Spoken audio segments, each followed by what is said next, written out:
স্বাগত দর্শক, আরসিটিভির official Facebook লাইভে এই মুহূর্তে সরাসরি দেখানোর চেষ্টা করছি রাজধানীর সোহরাওয়ার্দী উদ্যান থেকে। দর্শক দেখতেই পাচ্ছেন যে জামায়াতের নেতাকর্মীরা কিন্তু যে সোহরাওয়ার্দী উদ্যানে তাদের যে মহাসমাবেশ হয়েছিল, জাতীয় সমাবেশ, সেটিতে যে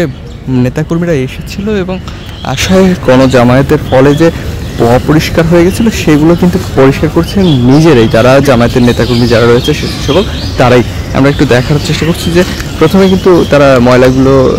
একে একে করে এক জায়গায় জড়ো করেছেন এবং ময়লার স্তূপ করে কিন্তু আগুন লাগিয়ে দিয়েছেন, পুড়ে ফেলা হচ্ছে ময়লাগুলো।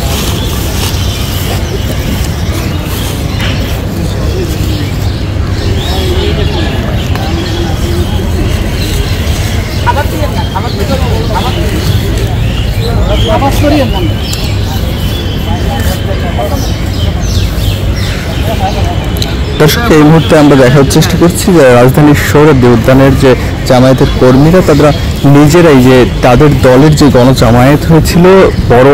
জাতীয় যে সমাবেশ হয়েছিল, সেখানে যে ময়লা হয়ে গেছে সেই মাঠটি তারা পরিষ্কার করছেন এবং পরিষ্কারের পর কিন্তু তারা ময়লাগুলো একত্রিত করে স্তূপ করে কিন্তু আগুন ধরিয়ে দিচ্ছে এবং পুড়ে ফেলা হচ্ছে, সেটি আপনাদের দেখানোর চেষ্টা করছি।